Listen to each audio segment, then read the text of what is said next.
Welcome to Emerge Podcast 360. I'm your host, Maserati. We want to thank you for tuning in. No matter where you're in this metaverse world, we're going to continue to bring you the best quality content and formula that we know how. We want to thank you for all the likes, shares, and subscriptions on Facebook, Instagram, Twitter, and YouTube. We want to thank you for joining us on this Sunday night of Beyond the Game with a legendary in the Northeast Louisiana and throughout the state of Louisiana. He is a legend, and we are great and appreciated to have him on. He's a graduate of Bastrop High School in 1975, where he was a member of the 1974-75 state championship team, and he also was the first Afro-American quarterback in Northeast Louisiana. He would go on to be a political juggernaut, some would say, in Northeast Louisiana, where he was a city councilman from 1995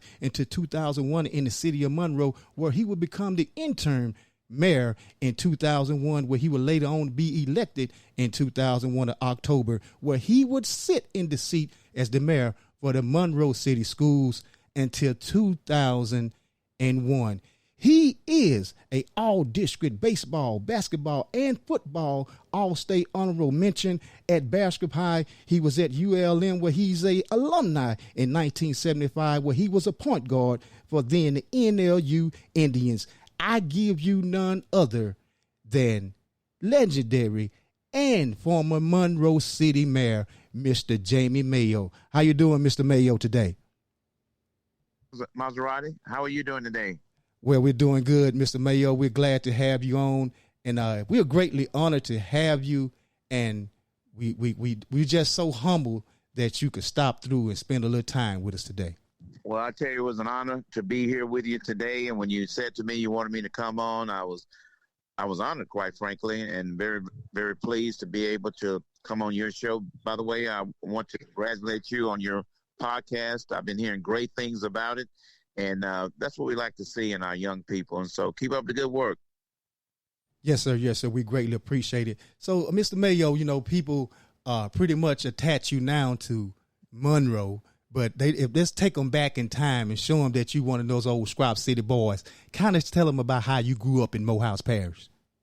Well, we spent a lot of time in Strop City, but quite frankly, we grew up in Mer Rouge, and everybody's familiar with Mer Rouge. That's in Morehouse Parish. We actually lived there until I was 8 years old, and then we moved to Bastrop. And, of course, in Bastrop, we had a very good, as you mentioned, good tenure in athletics, playing football, basketball, and played baseball my last year. But it was just a lot of fun. I had a chance to make new friends, and my mom and dad at that time had separated. And, of course, my mom was working extremely hard for us to make us the best quality of life that she possibly could. But it's been great. And of course, everything that you mentioned, it all started, the foundation was in Morehouse Parish, from Mer Rouge to Strop City. And so I'm certainly proud of that. We'll never forget it. Yes, sir. Yes, sir. You know, you was a standout athlete around here in Morehouse Parish, and you accomplished a thing that a lot of people don't really recognize, that you was the first Afro-American quarterback in Northeast Louisiana in District 4A, was equivalent to 5A back then. Kind of share with the people how that experience was. Right. Well, at that particular time, Maserati, you didn't have a 5A. As you mentioned, you had 4A. That was the top classification. And, of course, I was the first full-time Afro quarterback at that particular time. I want to mention Briscoe Burrell, because he was a quarterback back in about 70 or 71, did a great job. And of course, I always looked up to him. And he was my cousin. They started him one game. He wasn't full-time, but he did start one game. But I was the first full-time quarterback. So I was honored, because I felt like I laid the foundation for other quarterbacks that was Afro-Americans. And of course, what that did was that made other folks, coaches, let them know that you could be quarterback regardless of your race, creed, or color. And so those are days that I will never, ever forget. And those are days that I treasure. Right. And we know that you were quite an athlete, and people don't recognize that you were a star athlete, and you went on beyond football. You would be honorable mention all-state player, but you were kind of swifty on that court. Kind of share with people about the background of Jamie Mayo on that basketball. Well, we had just an outstanding basketball team. In my sophomore year, once we reached Bastrop High School, we made it all the way to the finals, and I was a substitute at that particular time when I was in the 10th grade. And, of course, I played with people like Calvin Nat and also Carl Kilpatrick and Alan Tansey and Eugene Robinson and Kenny Nat, and it just goes on. And, of course, we were very, very disappointed my sophomore year. But my junior year, we were ranked number 1 in state. We were 28-1. Third round, we were defeated by New Iberia. They held the ball on us. We were playing zones. We had a big front court of Kilpatrick, Eugene Robinson, and also Calvin Nat, and we played zone most of the time. So we lost that year, but we came back my senior year and we took it all. And of course, those guys were just outstanding guys. They're like a family. They're great friends now, and we get together fairly often and talk about the old days. And I think most people would say we were probably one of the best high school teams the state has ever seen. And so they used to call us the UCLA of the South at that particular time. So those are great days, but we played basketball year-round. So I think that contributed to our success. And also Mike Vining, who went on to become the coach at NLU, then later becoming ULM. And, of course, in fact, we're still very, very good friends. And, of course, just having good chemistry made us have the success that we had.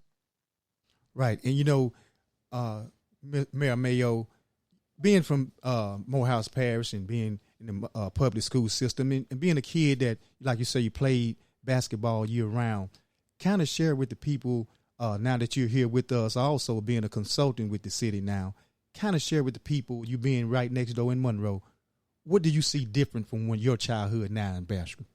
Well, we felt like we built a good foundation back during the athletic days. And I always say we didn't put Bastrop on the map. Bastrop was already on the map, but we put Bastrop on the radar. And so people were talking about Bastrop. And I don't know if I mentioned Larry Robinson, too, but I want to mention Larry Robinson. We had 2 Robinsons on the team, basketball team. That was Eugene Robinson and Larry Robinson. But the difference now is that, of course, we still have good people in Bastrop. Most of my family is in Morehouse Parish, and we're certainly proud of that. But, back then we had so much support. It was just unbelievable. There's been some down years, both in football and in basketball. But I know that our athletes still work hard. As a consultant, I have an opportunity to bring some ideas first of all, with Mayor Cotton, and I want to give him credit for giving me an opportunity to be there along with the city council who supported it. But then from Mayor Cotton to Mayor Olive, I work for them. They're my bosses. So basically whatever they tell me to do, that's what I do. But some of the things that we did in the city of Monroe, I recommend some ideas to them. And also we try to help them to build relationships, some that they probably don't already know, mention some things that they may not have thought about. But it was a pleasure working with Mayor Cotton, and it's a pleasure working with Mayor Olive. I think she's doing a good job. It's a tough job as mayor, but I think that they both work extremely hard and trying to do the very best that they can for the city of Bastrop and also Morehouse Parish. Right. Being a mayor, and you did it for over 20 years. You've been in the profession as a mayor, but politics over 30 plus. What are some of the attributes that you think a mayor needs for the younger generation coming up? You have to have a good mental foundation, so to speak, because not only the physical part of it is important, but also the mental part of it as well, because you're dealing with governance. In other words, you're trying to do everything that you possibly can to lead the city, but also you're dealing with politics, because that's what it's all about. That's how you become the mayor. You have to politic. You have to ask people to vote for you and so forth. And so that you have to be pretty strong with that, because there are going to be some good days, some bad days, and everybody knows who the mayor is. They may not know who the school board members or as a whole, I'm saying in the entire city, they may not know, they may not even know who the sheriff is or who some of the council members, but they will know who the mayor is. In most cases, they know who the police chief is because of some of the things that come with being in law enforcement. So you have to be pretty strong and have a knowledge of government, and also you never graduate. You're always learning. You're always going to seminars, to conferences, to conventions, networking and others, because you can get good ideas from other towns, cities, and also other municipalities where you can bring back. And that's what we did in the city of Monroe. And those are some of the things as a consultant for the city of Bastrop that I tried to bring to help enhance what you already have. Because you do have a lot of positive things, but there are opportunities that you can always improve. Most definitely. We're going to take an intermission, and we're just so happy to be here with Bastrop City standout, Northeast Louisiana, juggernaut in political field, and just a great man all around. But we're going to take an intermission, and we'll be right back with former Monroe City Mayor, legendary Bastrop City, Mr. Jamie Mayo. We'll be right back.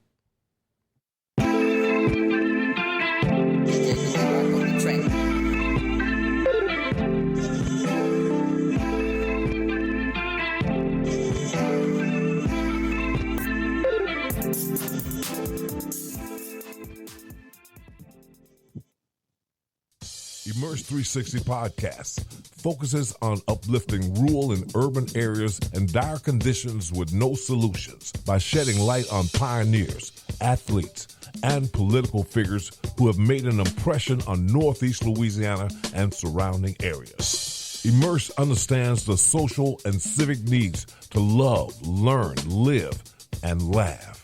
So, tap in every Sunday and Wednesday at 8 p.m. on all social networks and platforms. Always remember, Immerse 360. Welcome back. We're still here with former Monroe City Mayor, Mr. Jamie Mayo, and Bastrop City standout NLU alumnus and legend, Mr. Jamie Mayo. Mr. Mayo, kind of share with the people about being in a mayor's position. We know you did it for a long time. How is it being in a position where you know most people will disagree with you? Well, anytime that you're in a position of leadership, and that's what you are when you're a mayor, is you're going to be making a lot of decisions where some people will agree with it and some people will not agree with it, because there's so many different issues and challenges that you have.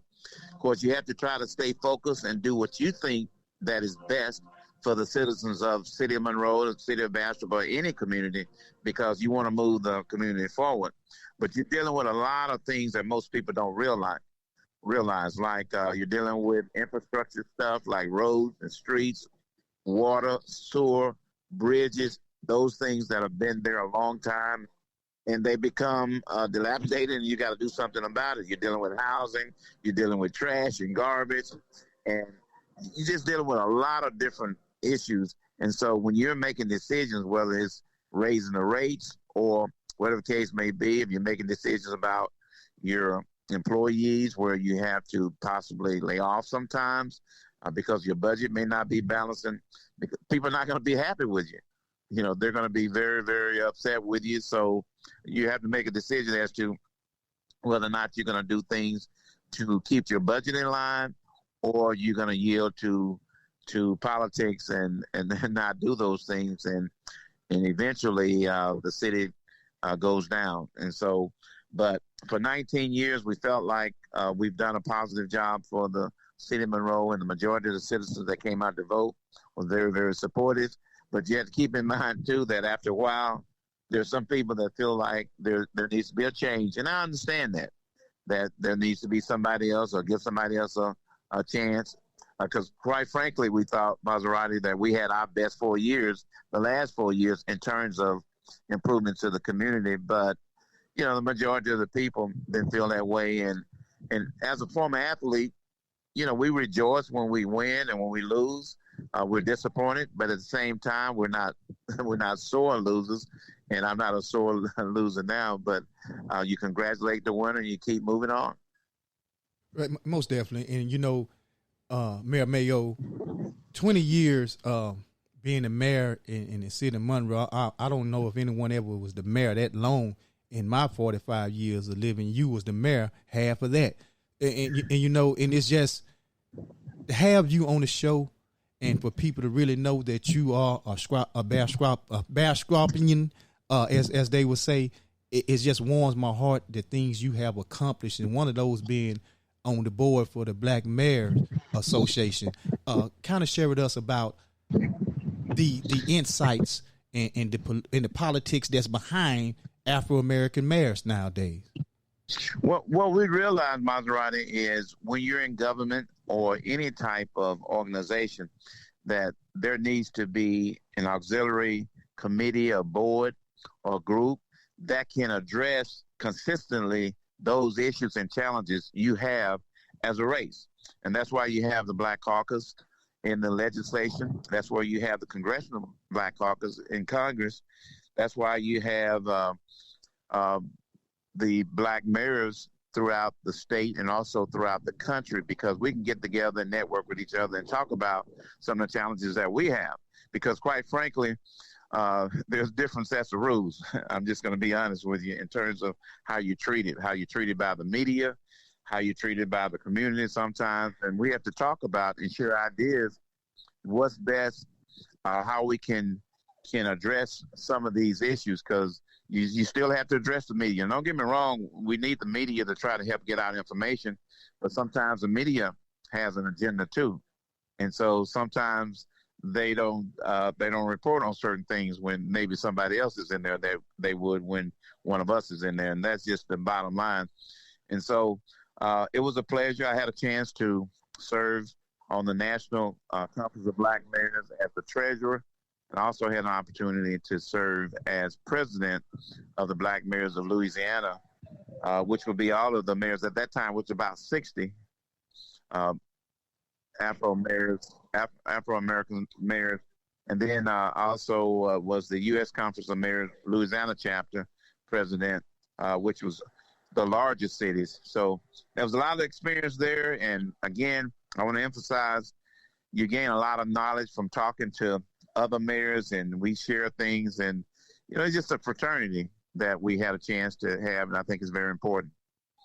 Yeah, you said fraternity. I want to tell you happy Founders Day. I know, Kappa, you're a proud member of Kappa Alpha Psi as well. The list in your resume, I just got to share the link because I can't write it and tell it all. That's why we got you here. But happy Founders Day, brother. Well, thank you. Happy Founders Day to you and all the other Kappas out there. Yes, sir. Yes, sir. So we want to know this. What is most misunderstood about Jamie Mayo? Well, again, when you're in office, or when you're in the public's eye, you're going to have differences of opinions about the way people view you. You have to keep in mind, too, the way the public is, you have different aspects of the community. You have people that are well off, so to speak, who have money, people that are in business, so they may have a view of you. You have people that are middle class that may have a view of you. You have race, you have political parties, those that are low to moderate income, or those that may be poor may have an opinion of you. So there may be differences of opinions as to what people feel about you based on how they feel about themselves. And so that's a very, very good question. But I think overall, I had and still have a positive view of things that we've done. And, we often talked about those things that we were able to accomplish while we were in office. And so I still get a lot of calls now. Quite frankly, there are people calling me now wanting me to consider to run again. And we are thinking about it, quite frankly. And so we'll make an announcement one way or the other probably soon. But there are some people that you will never get on your side or never support you for whatever reason. And then there are some people that will always support you based on how they feel. And then there are some critics that you have, Maserati, that sometimes you can win critics over. But I always say that you will never win haters over. But you do have an opportunity to win some critics over.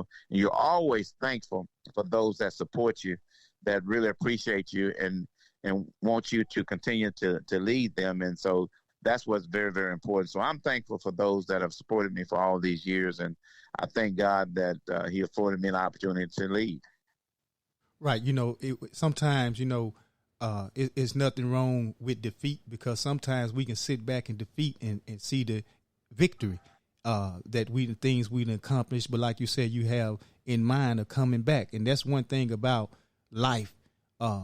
We may can fall in some people's eyes, but the Most High will exalt you in due time if he fit and feel need. Do you agree with me? I agree with you 100%. And in fact, I'm right here now standing on the outside of the Ewing Coliseum, which is where I played for 4 years. I brought my grandson to the game. And, he's an athlete too. He loves football, basketball, played a little baseball. He really loves football. And I try to teach him that, look, you compete, you work hard to try to do the very best that you can. You compete and rejoice when you win, but you're not going to always win. Sometimes you're going to lose. And I've seen him rejoicing when they win. I've seen him crying when they lose. And I say to him, well, son, that is the way life is. You live on, and you're going to have some good times. You're going to have some low times. And so, but you just always remember that whatever happens when you were defeated, make sure that you can look at it and see what you need to do if you've done your best, or if your team has done their best, and just keep on plugging, because that's the way life is.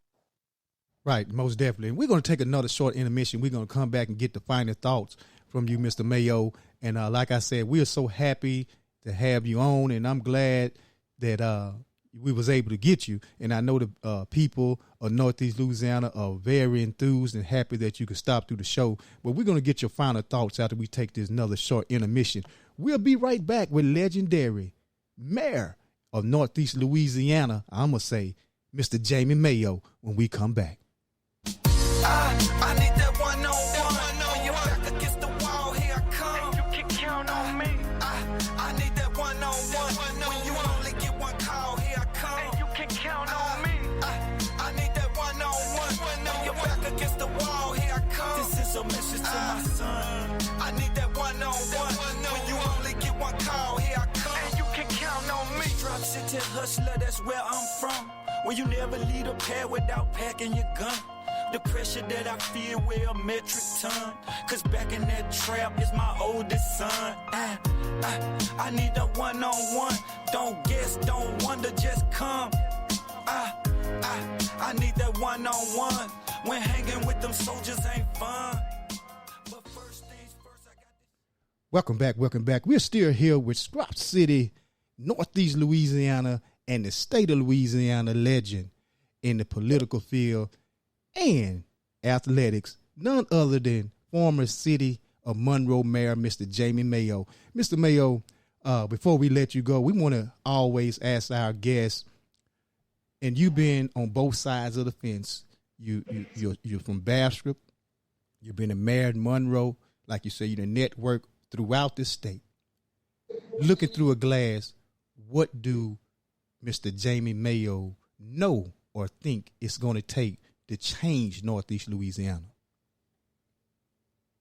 The first thing is there has to be unity. There has to be people working together, regardless of race, creed, or color, political party, and always remembering and realizing that you're not going to always agree on every single thing, but what's the common ground? What's the commonalities in terms of, how you can improve your particular community? And it takes each community at a time. And to improve Northeast Louisiana, you got to look specifically at those specific areas. What can the residents, what can the leaders in the city of Bastrop and Morehouse Parish do? What can the citizens of Monroe, Louisiana do in Ouachita Parish? And I can go on and on with East Carroll Parish and those community cities and towns, Richland Parish and so on. What can they do to improve their communities? Because I have an opportunity to consult with some of them, and and I see some unity in some of the areas, and some areas there may not be as strong a unity that we need, but that's the first thing that you need. And the agenda, there's nothing wrong with having an agenda, but it's what's on the agenda Maserati. Sometimes what's on the agenda may not be the best thing to move the community forward. And of course, realizing just like when you participate in sports that there's going to be some good days and some bad days, and realizing that when you have the bad days, don't just take your ball and go home. Just realize, okay, well, what can we do better? Am I making a difference, or am I just sitting on the sideline, just criticizing and not doing anything? We often talk about faith, having faith, and praying and so forth, and I think that's good, but faith without works is dead. And so after we finish praying, we don't need to go to sleep all the time. We need to get up and roll your sleeves up and see what you can do individually to help make the community as best as you possibly can. So those are the type of things, and there are other things, but those are some of the main things that you need to do to improve our region. Most definitely, and I agree with you 100% on that. Sometimes we like being sideline participants and coaches. We do a lot of sideline coaching. We do a lot of sideline criticizing. But when it's time to get in the game or go beyond the game, as you have done, that's when we falter and we turn the other way. And I think that's one of the things in Northeast Louisiana. We have to start paying homage to our leaders, such as yourself and others that have done phenomenal things throughout Northeast Louisiana, especially with Afro-Americans in particular. Right. You have accomplished some feats that people can't even imagine. You met with people that people can't even fathom. And I just want to tell you that being from the younger generation, I'm proud to be attached to you, being from Bastrop and being Morehouse Parish participant in education and a Bastrop High School alumnus. Thank you. I'm always proud of it. Like I said, that's where my foundation came from. That's where my parents raised me from, and I would always be very, very appreciative of Morehouse Parish, and specifically Bastrop, starting out in Mer Rouge. Yes, sir. Anything you want to tell us Bastronians before we let you go from the heart from Mr. Jamie Mayo? I would just say for Bastropians, Strop City, to do everything that you can individually to help your community. And I know that Mayor Olive and also the city council members, the alderpersons and the employees will appreciate that, and don't just be on the sideline. Come in and just do what you can, whatever you can do. It doesn't have to be a whole lot to improve your community, and then just say that this is going to be my goal. I'm going to do everything that I can help the community. And sure, when you don't agree with something, well, that's fine. But what are you doing to help? So that would be the thing that I would want them to know. Right. And we appreciate you for stopping through here and calling in to Immerse. We know you have a busy day. You're spending time with your grandson, always on it, being a father and being a mentor and a guide to the next generation. And I love you for that, Mr. Mayo, and whatever Immerse 360 can do to help you on your endeavors, hey, you just pick up the phone and you give us a call. Well, I most certainly will, and I want to say thank you very much again, and also congratulations. Keep up the good work, Maserati. You're doing a great job. Thank you, and we appreciate you for stopping through. Hey, this has been another episode of Beyond the Game. This has been brought to you by Bracell Family Insurance Agency, Above Average Healthcare, Bro Inc. Photography, and Stepping Stones LLC of Jonesboro, Louisiana. Hey, until next time, y'all stay involved. Y'all stay encouraged. And most of all, y'all stay immersed. We out of this thing. Yeah, in the name of Allah, where we from, merciful, help made us all, made us what we are today, the benevolence, the most, get up, I can get on. Goes out to the black athlete lessons, black entertainers, black movie stars, get on.